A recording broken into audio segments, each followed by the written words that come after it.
In our fast-paced world, it's easy to get swept up in the currents that surround us. But we are the authors of our own life story, and we are infinitely capable of creating the change we want to see within us and beyond. Welcome to Shaping Freedom, a show where we explore and share practical ways to cultivate extraordinary life experiences. I'm your host, Lisanne Basquiat. I'm a teacher, entrepreneur, and life strategist. After a career as a corporate executive, I embarked on my own path of entrepreneurship and focused on the human and spirit connection. I come from generations of trailblazing entrepreneurs, artists, healers, and champions of human dignity. This week, I spoke with Stephanie Singleton. Stephanie is the owner and founder of Prana Wellness. She has a background in mass media and journalism and worked at CNN as an executive producer for many years. Today, in our conversation, we discuss how she started her own personal wellness journey after her approach to work started affecting her health, resulting in her hitting burnout. This was when Stephanie embarked on a journey to better health through learning about breathwork, meditation, and yoga. Today, she has established herself as an expert in transforming anxiety, poor gut health, and chronic pain to greater health, mobility, and ease. Everyone, here's my conversation with Stephanie Singleton.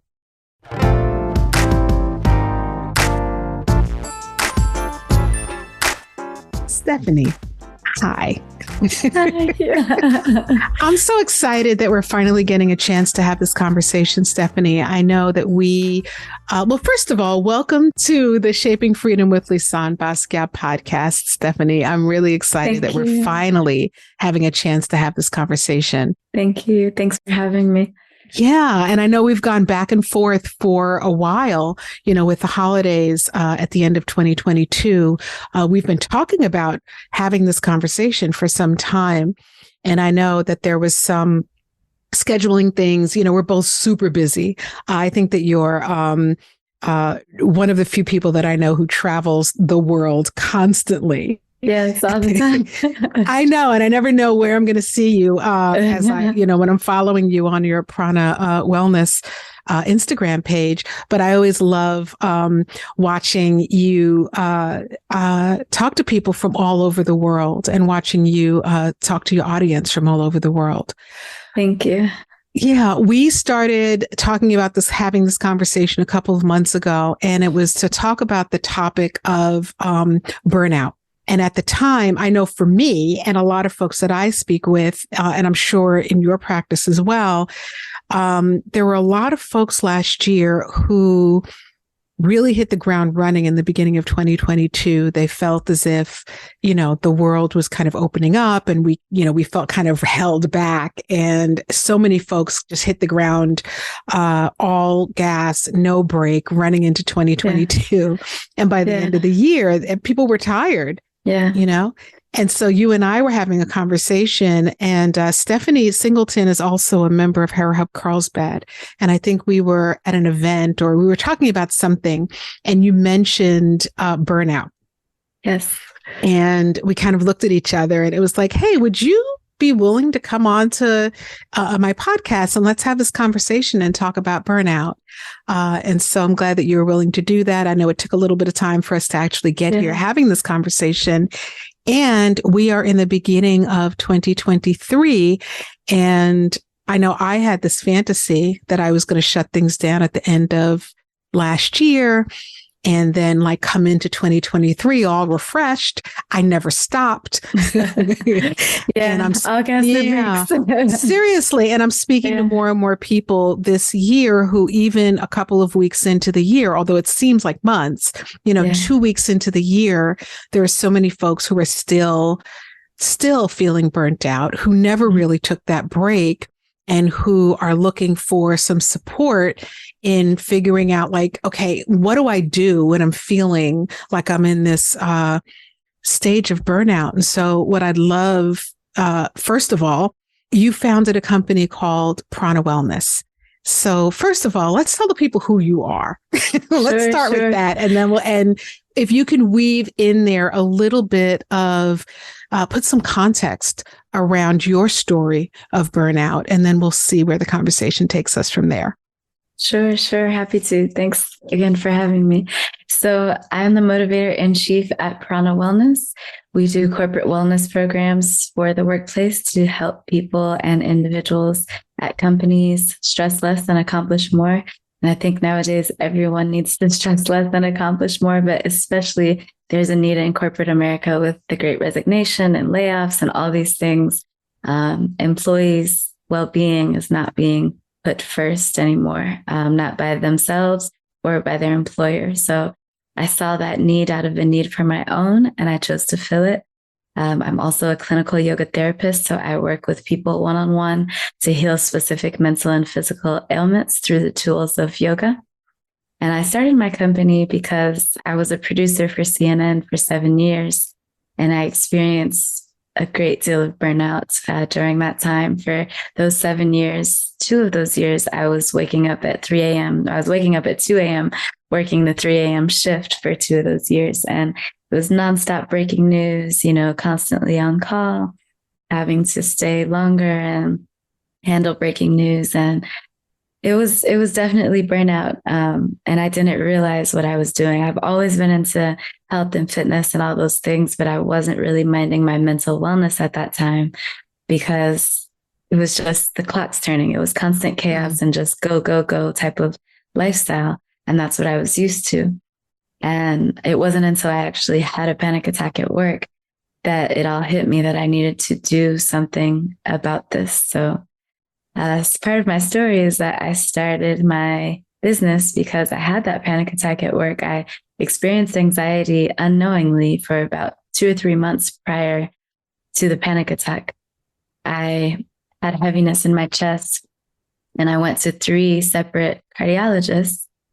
And that's a little more of the story for later, but it changed my view of Western medical science versus what I do and study now, the Eastern sciences. But 3 of those cardiologists told me that nothing was wrong with my heart, and they didn't mention anything else. They checked my heart and, sort of moved on, and there was nothing wrong with my heart. So fast forward months after that, I have a panic attack at work. I was about 30 at the time, and I had no idea what was happening. I thought that I was having a panic attack or a stroke, and it was nothing. So I spent 8 hours. I spent 8 hours in the emergency room. I drove myself after picking up a friend from the airport like it was a normal day.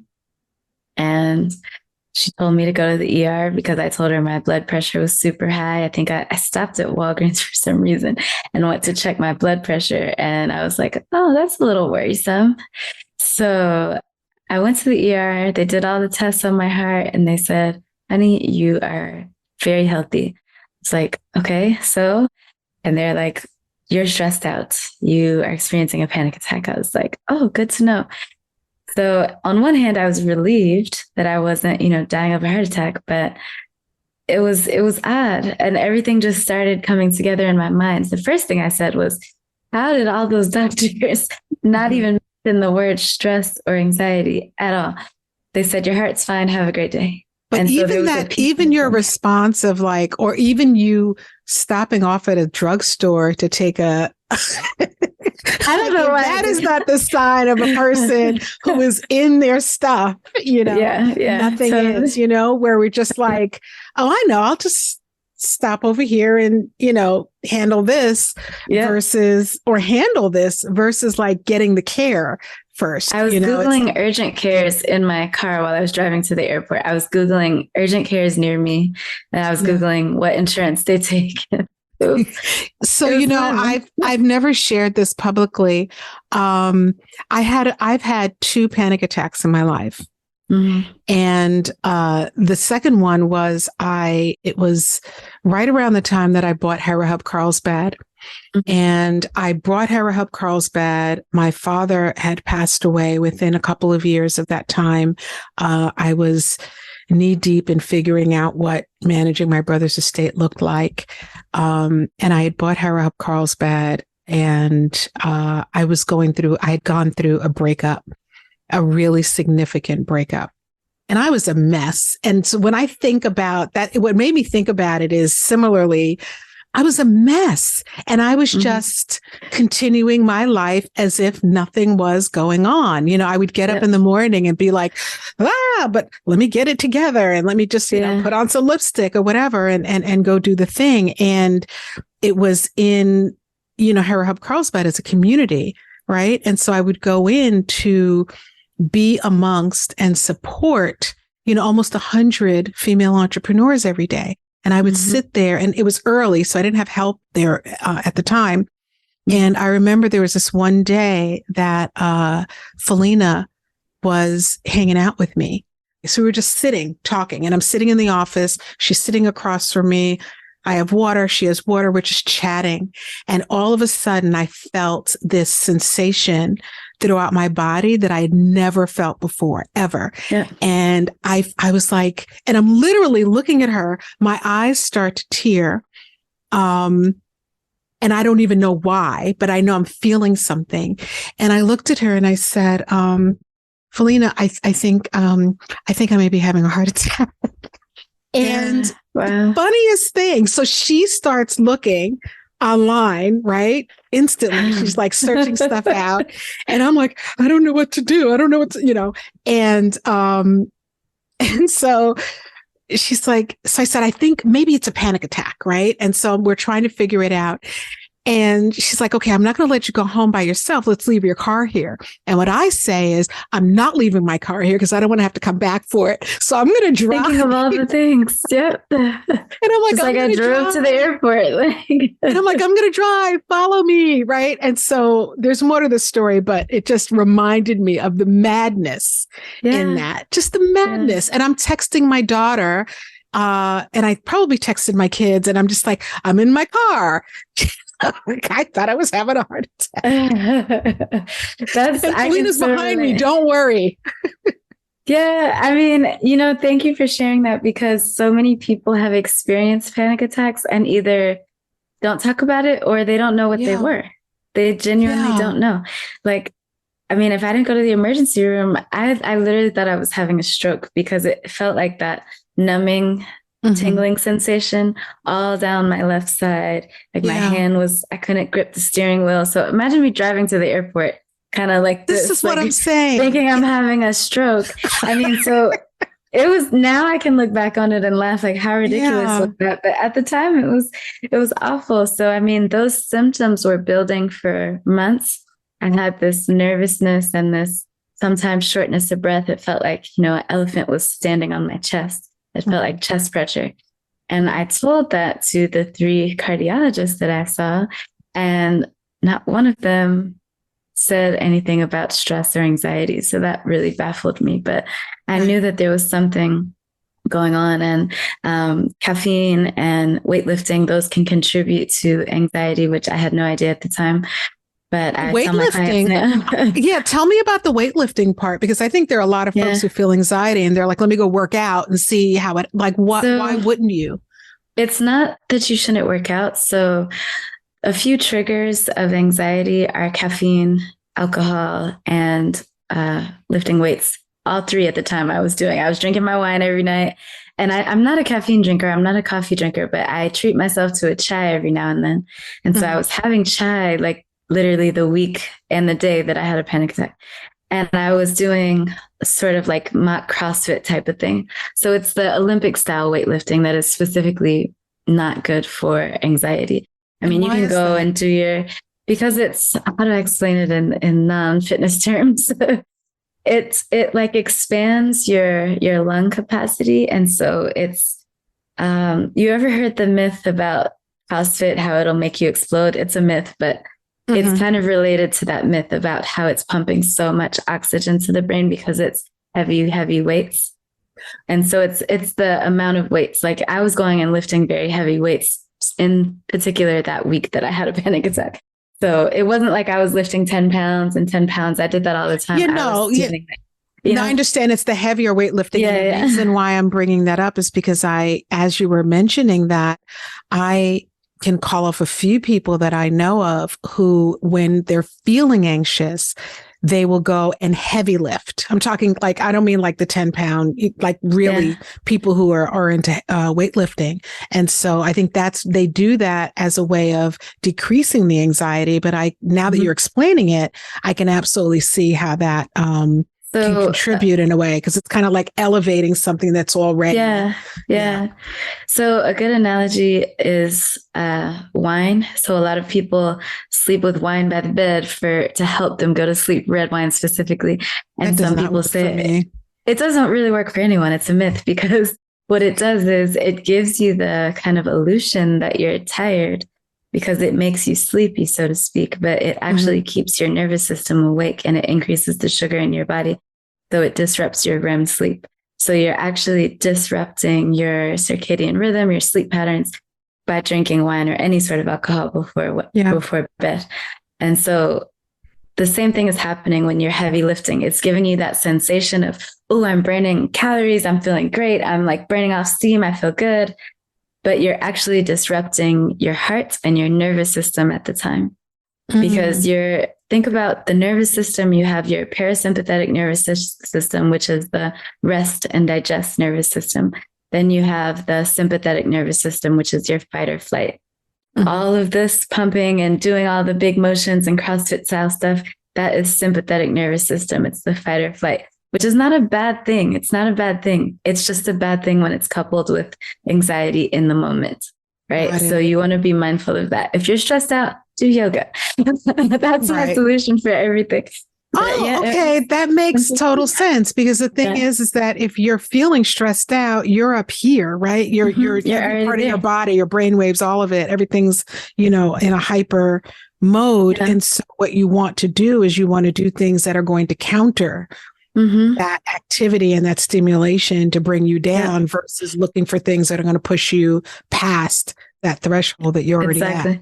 Like increases like, right? Like increases like. So if you are experiencing heart palpitations and anxiety, that is that sympathetic fight or flight thing. And then you're adding more fight or flight by doing CrossFit or extreme weightlifting. And those are just adding to it. It may give you an immediate rush, or it's like caffeine. I have so many clients that I'm trying to get off caffeine because it's not great for anxiety. And they don't understand the connection sometimes, because caffeine is giving you a false stimulant. It's telling your body, we're excited, we're energized, we're not sleepy, but you really are. Your body didn't get unsleepy because you drank some coffee. It's pretending like it's not sleepy.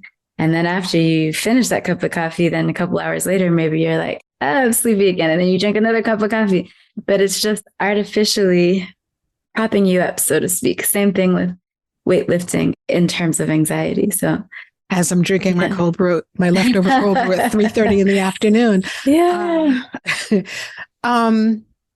Wow. Thank you for explaining that. I think that anxiety, and I think just to bring our two stories to completion, why don't we do that for the audience? So what happened then?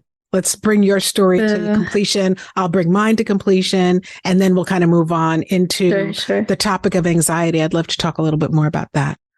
Yeah. So I left CNN. I quit in September of 2018, and I traveled 3 days later, only because leave it to me to leave no space for anything. So 3 days later, I traveled to India. And one thing about anxiety is there's no off switch.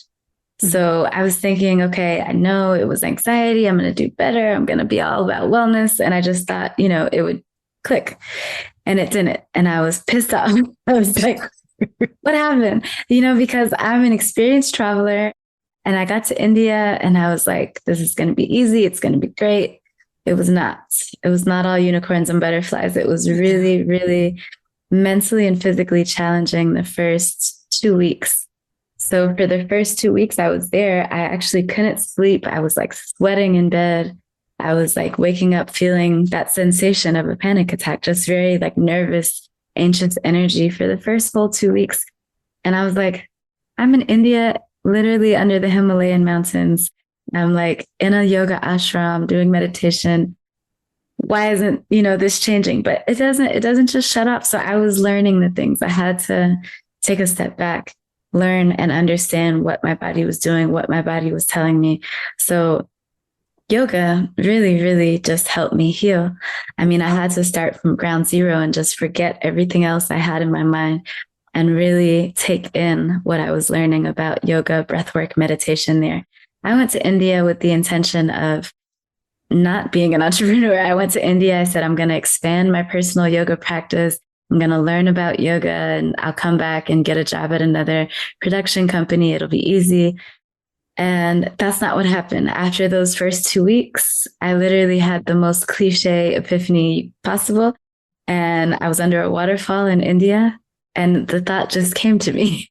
And it said, you have to start a wellness business. Like, this is your passion. You have to do this full time. And I said, okay, that's it.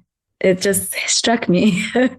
And so I never looked back after that. I threw away all my resumes when I came back. But India was life-changing more than I thought it would be, because I thought it would just be, learning how to do the hard poses and learning how to handstand. But what a lot of people think is yoga is just asana, which is the physical movement practice. Yoga is so much more than physical movement. It's your lifestyle, the meditation, the breath work, what you eat, all those things. And so once I took the time to learn and understand that, it really piqued my interest, because I saw what yoga was doing for me in my own personal healing with anxiety.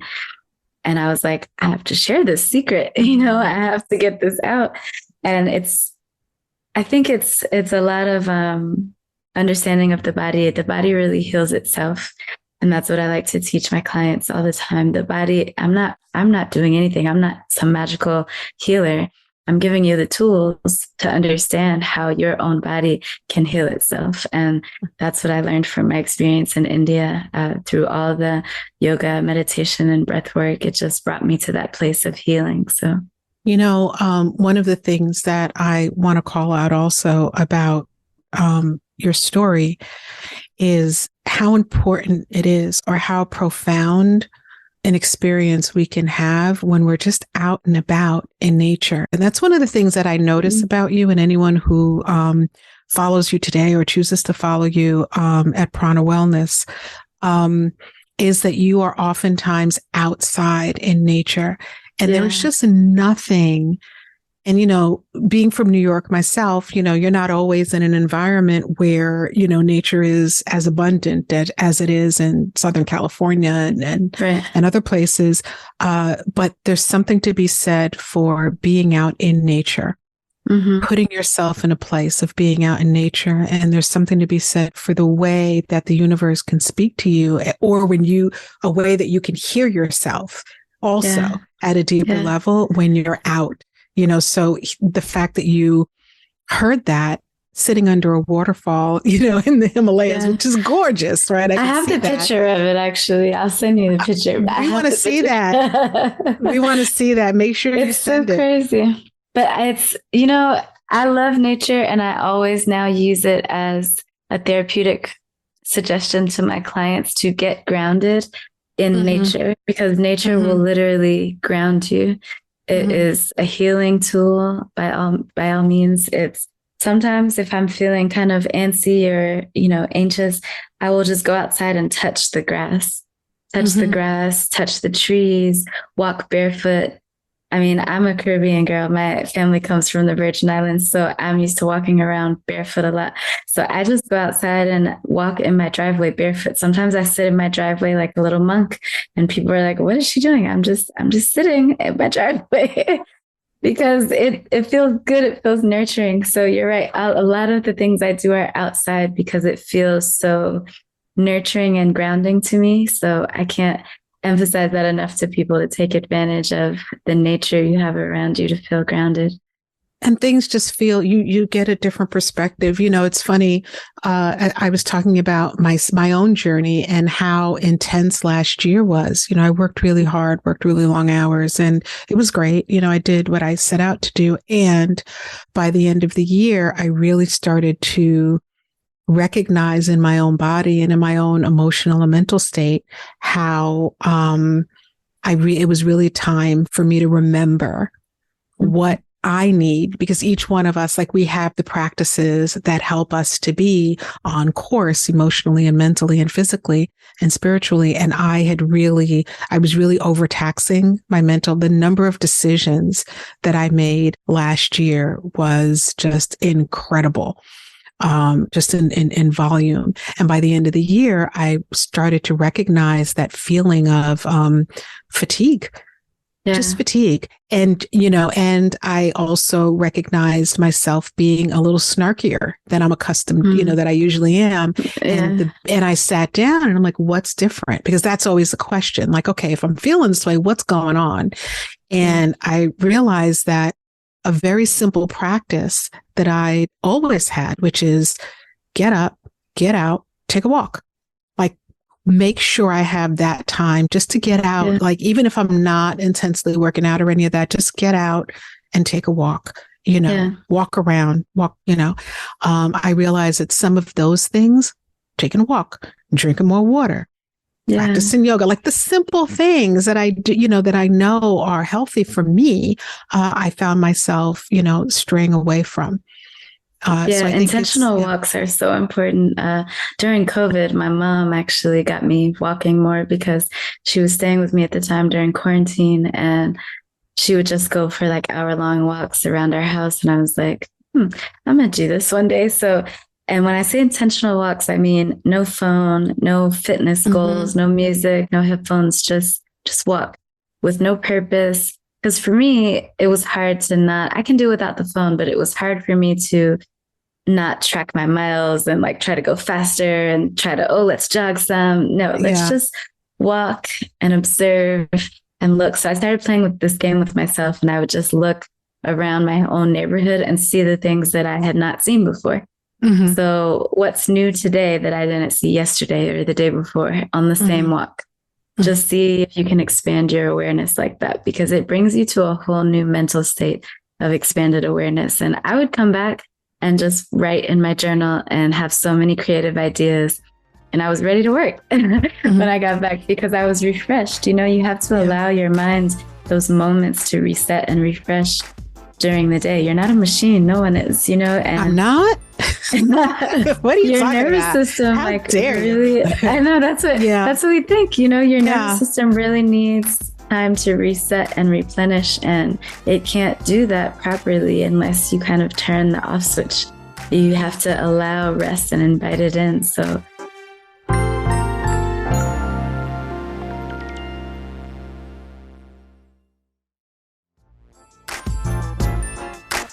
I do want to say for burnout, because you mentioned your experience just last year, entrepreneurs and people that own their own businesses, we're not above burnout. It doesn't just happen in corporate America.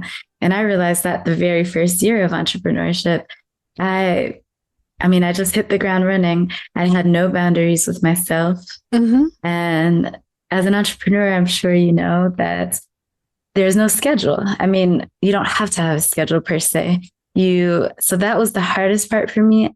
I hit the ground running and I didn't give any out time or in time. I just woke up and went through whenever I hit the pillow and fell asleep. So at one point I was, teaching multiple mini classes a day, and I was going to see clients and doing all these things and staying at my co-work space till 10. This is when I was in LA, till 10 p.m. And then I'd come home, go to sleep, and do the same thing again at 6 a.m. And I was like, why am I doing this? And that didn't feel good either. I wanted my business that I love and that I'm passionate about to feel good. But that part did not, because I hadn't set those boundaries with myself. So a big part of preventing burnout, the number one thing, in my opinion, is setting boundaries with yourself. That's right. And setting boundaries with other people and being vocal about those boundaries, because people can't read your mind. If you're not speaking those boundaries to your colleagues, to your employees, to your family, they're not going to respect them because they don't know. Right. So it took me a while to kind of backpedal and learn that. It was almost like being a kid again. I was just like, okay, Stephanie, you don't have to be on your computer until 2 a.m. working on the business. You can close the computer at 10 or at 6 even, So now it's different. I schedule rest. I schedule self-care. I keep it on the calendar. And if someone wants something during that time, I'm unavailable. Right. Because it's protected time. Yeah. And I think I think part of it also is giving yourself permission to be a priority in your own life. I think very often, for those of us who, the first part of my career was in corporate, and so much of the way that I kind of learned how to create structure came from having worked in a corporate environment where you just go. And there isn't, for me and for a lot of folks that I worked with in that environment, the priority was the goals of the business. Right.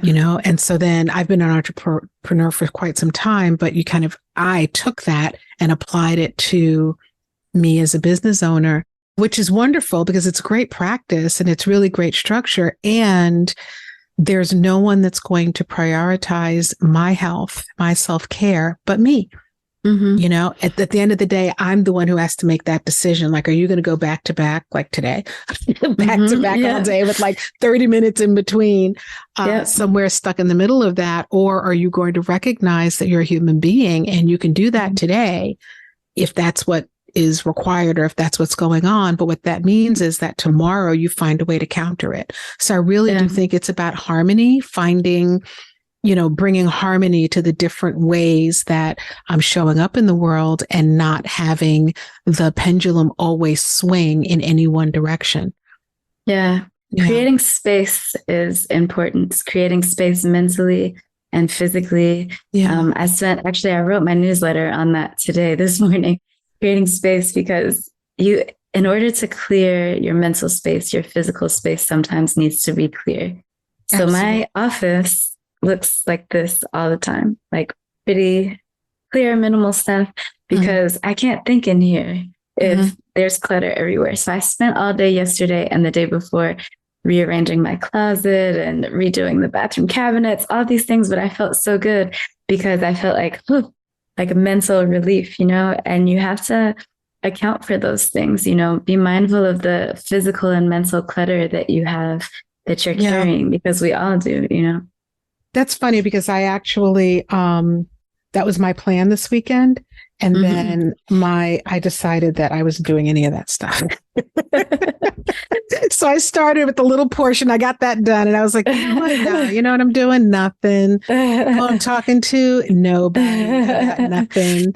Well, those moments are needed too. Those are needed. And you have to know yourself well enough and do that sort of self-study to understand when you need those moments. You know what I was doing for an hour before you called, before our interview today? I was laying on my couch upside down, watching my dogs play with a chew toy. Yay. Because I love that. I needed to, because today I woke up at 5:15 in the morning. I taught 2 classes and hosted 1 corporate sub-hub for Hair Hub. And I had all these things. And then I had a meeting after that. So I was like, I needed a moment to just decompress. So I laid down for an hour, and that's fine. I didn't close my eyes. I have done but that. It felt so good. I have closed my eyes. I have literally gotten up and said at like 2 or 3 o'clock and where I know like I have something going on at the end. And I have literally gotten up and cozied myself up on my couch in here or inside and just like took a 25-minute cat nap in the middle of the day. Because then I wake up and I feel so much better. Me too. Yeah. Even for me, just like I like to lay on the floor a lot. Maybe it's a yoga thing like with Shavasana, but I like to lay on the floor, especially I have my dogs, they can play, but laying on the floor is calming to me. But I think that our society doesn't promote that sort of active rest. That's what I call it, where you're, not necessarily napping, but you're just relaxing, just, not thinking about anything or doing anything in the moment. You are just having a time, whatever that is for you, taking a sip of water, going outside. And I think that's so needed. And we need to advocate for that more instead of guilt tripping people like, why aren't you busy? Why aren't you doing anything? When I first started off as an entrepreneur, I would find myself craving those moments, but I was guilt tripped by a few friends who would say, oh, I forgot you don't have a real job. Like you don't have a schedule. And I'm like, that like really grinds my gears. Because first of all, you shouldn't say that to any entrepreneur, but it's, you learn to make that balance with yourself. Just because we're not accountable to a boss, so to speak, we have to be accountable to ourselves if we want to eat, if we want to have a roof over our heads, right? So we do have accountability. It just looks different. It's a different frame. I'm really I'm glad that you brought that up, because I think that especially for entrepreneurial women, I think that women in general, sometimes we can shame ourselves and shame other people, about not being robots. And I don't think it's an intentional thing. It's not like, a person is intentionally trying to do anything. I think that it is a symptom of a bigger conversation around humanity and who we are as humans, and that you don't let your car run without gas, but there seems to be this like almost like a badge of honor to being like a badass woman who just works, all day, every day, 7 days a week. And it's so against, I hate it too, because it's nonsense. Give me a soft life. Seriously. And it's so against and in complete, contradiction to the things that we've asked for, right? Which is to better understand the context of all of our lives, and working nonstop, or, having, your value placed on not being a human, ignoring or rejecting emotions, ignoring or rejecting the needs of our bodies, is just unfair. It's an unfair thing to put on ourselves, and it's an unfair thing to put on other people.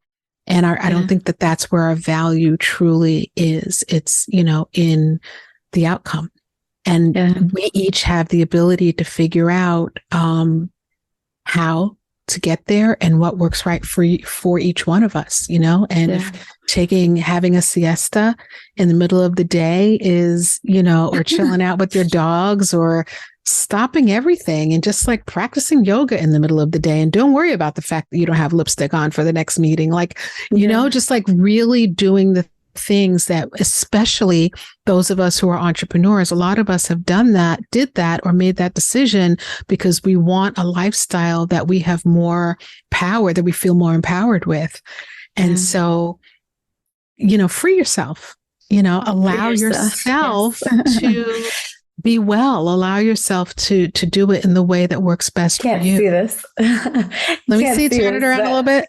I see. It's my reminder. Stay free. Yes, ma'am. I love it's my reminder. I got this, I think 2 years ago. It was during COVID, but it was my reminder to stay free mentally, physically, spiritually. Like, your freedom is really what you have. No one can take that away from you unless you allow them to, right?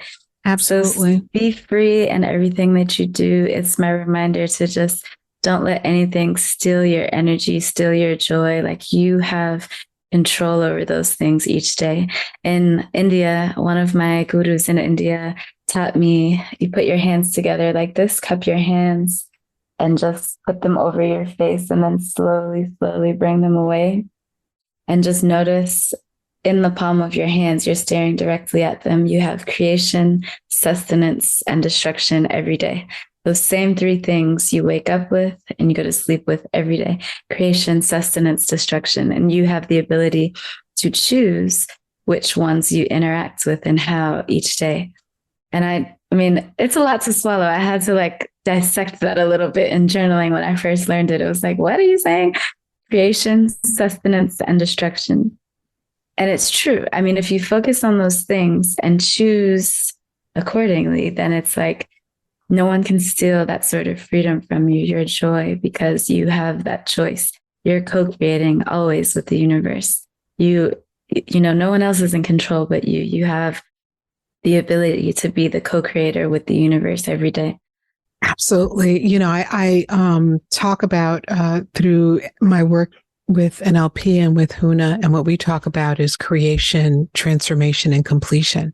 And which is like a whole other conversation we can have. But, we, every single day of our lives, we are, or in any moment, we're in one of those three energies. Either we're creating something, we're transforming something, which would be sustenance, or we're completing something, which would be the destruction that you talk about. And sometimes when we're feeling those feelings of unrest, it could also be helpful to take a look at what is it that you need? Like, which energy are you needing to put forth, or which energy do you have too much of? Like for me last year, a lot of the reason why I felt the way I felt by the end of the year was because a lot of my energy was into creation. Like almost everything I did last year was about creation. And, it takes a lot of energy. Creation has there's a different, thing to the energy of creation, right? It requires more of you. Sustenance or transformation is about keeping things going. Like, what are you keeping going that, needs to be kept going? And then destruction and completion, I think, are two of the most, or are they're called two different things, but that energy of completion or destruction is so relieving.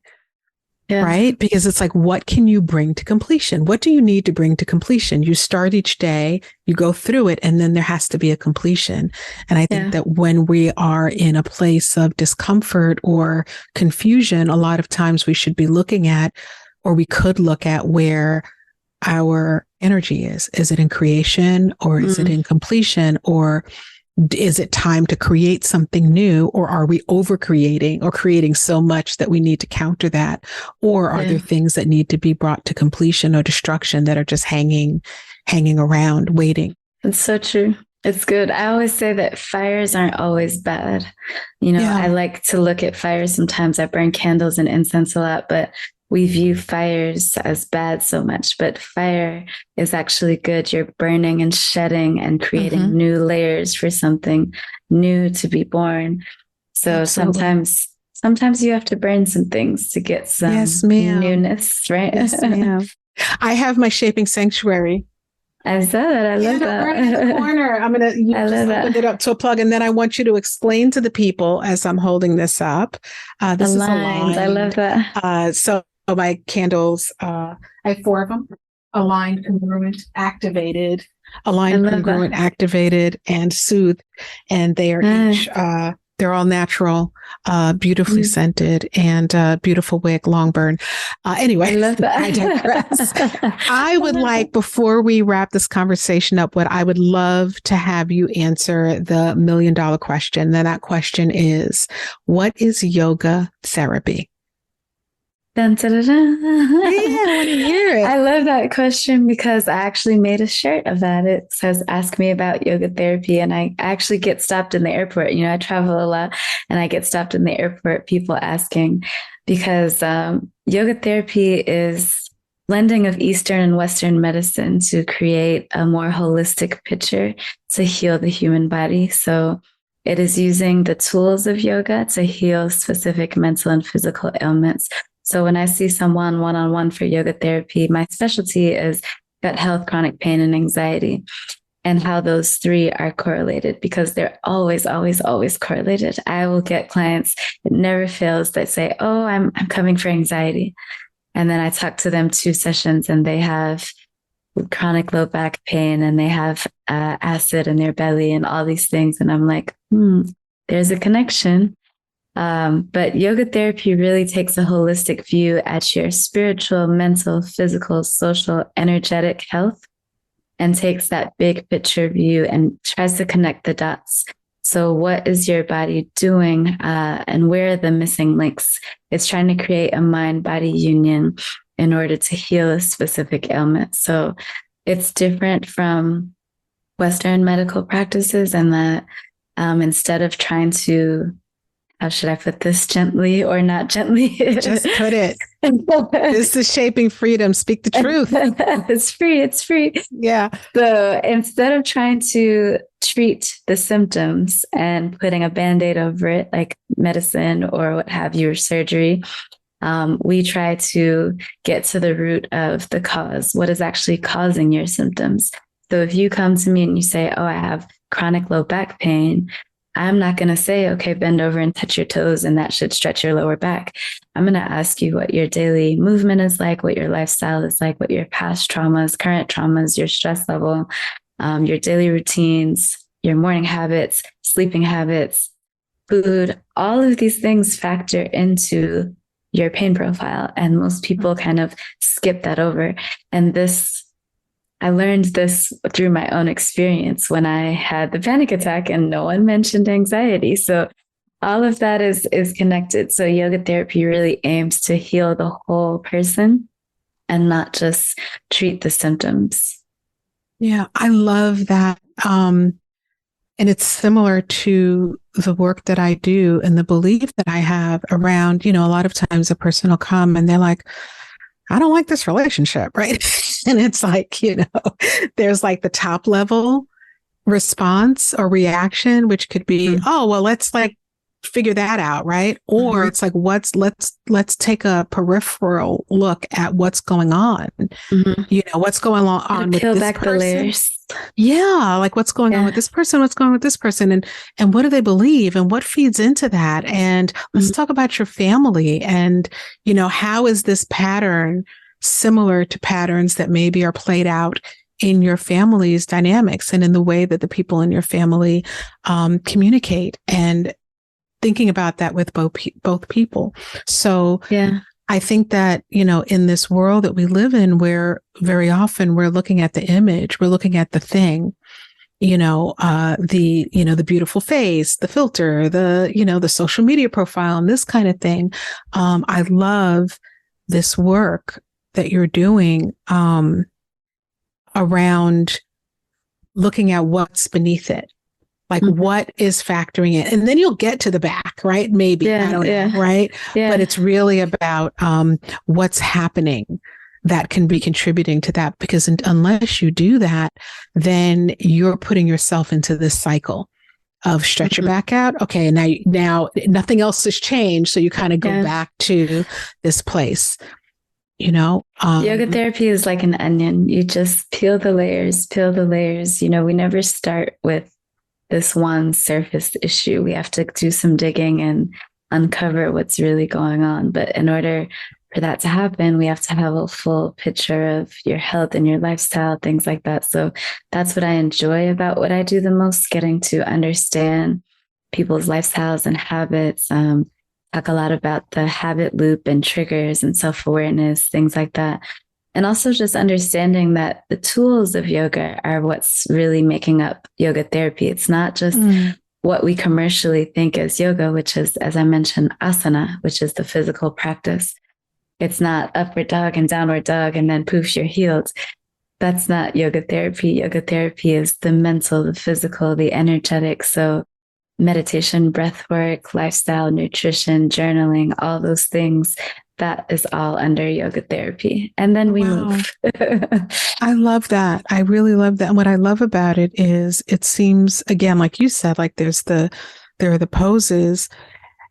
It seems like you are offering to people an opportunity to really take this practice and expand it into their lives, to make it into lifestyle. Because I know a lot of times people hear, yoga and, going to take, to practice. But it seems like you are helping people to understand how they can use this as a lifestyle, as a way to integrate. That's my hope. Yeah. That's my hope. I want people to understand that it's a lifestyle and to integrate it into lifestyle.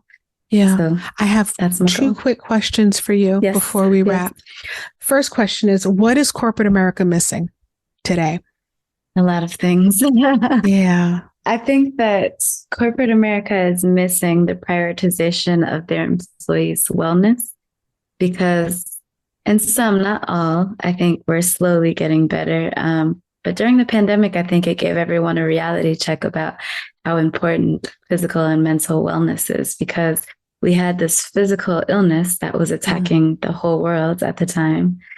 But then it was making people mentally ill and mentally stressed, and they were showing up at work and not doing their job properly and not being productive or creative because of these mental blocks that this whole physical situation connected. Again, yoga therapy, those two together, mental and physical. But I think employers are just now kind of awakening to the need to prioritize physical and mental well-being, because if your employees are showing up tired and trained and they're not encouraged and empowered daily to take mental rest, to take breaks, to mind their mental and physical health, then they're less likely to do it. And then they're going to show up for you like a piece of crap. So, right.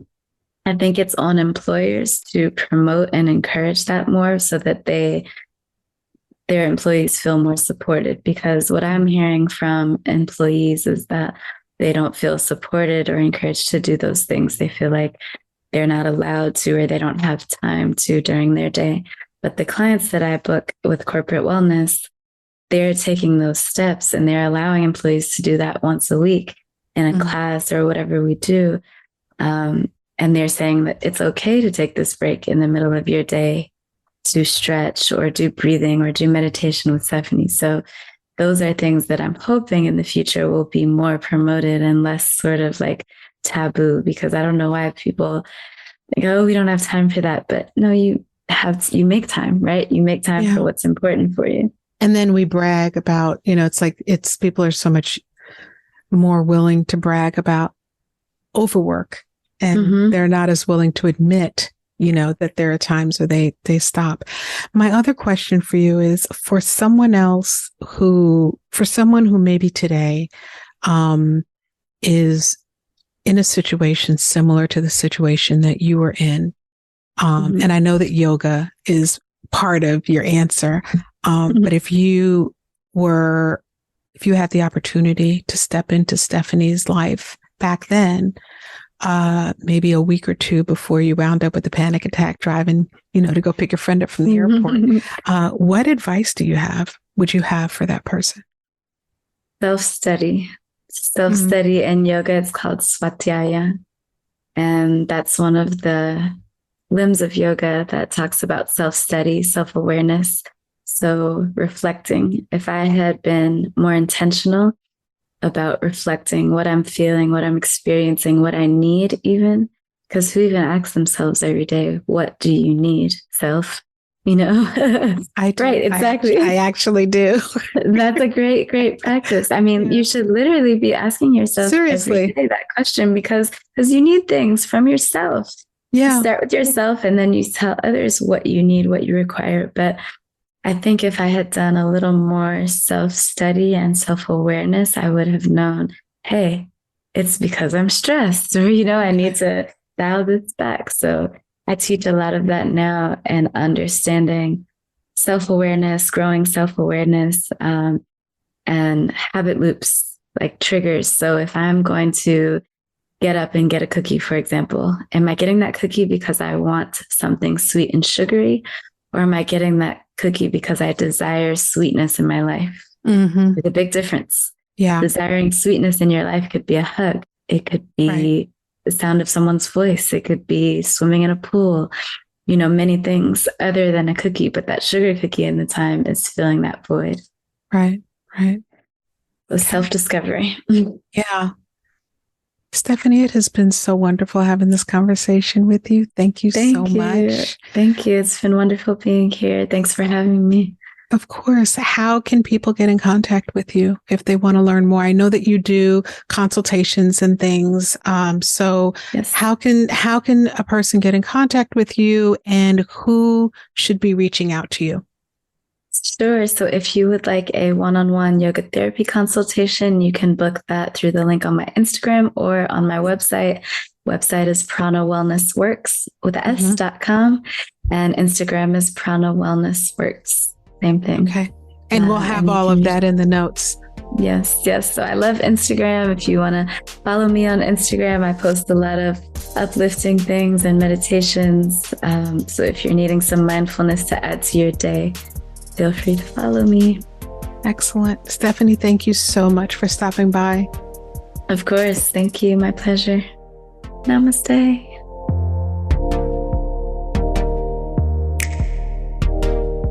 I I hope you enjoyed my conversation with Stephanie Singleton. One thing I'd love for you to remember is life can be intense. A lot of us are working so hard and we're really in it. We're dedicated. And those are absolutely positive things and great work ethic and skills to have. At the same time, it's really important to remember to really take it slow, take things a step at a time. Make sure that you give yourself the grace of taking a step back and breathing so that you can truly enjoy all of the work that you're doing. You can't do everything all at once. Some things just take some time. And so I encourage you to allow that to happen and to allow yourself to have a healthy balance in all that you do at home and at work and in all of your relationships. Thank you so much for joining me as always. And until next time, be well.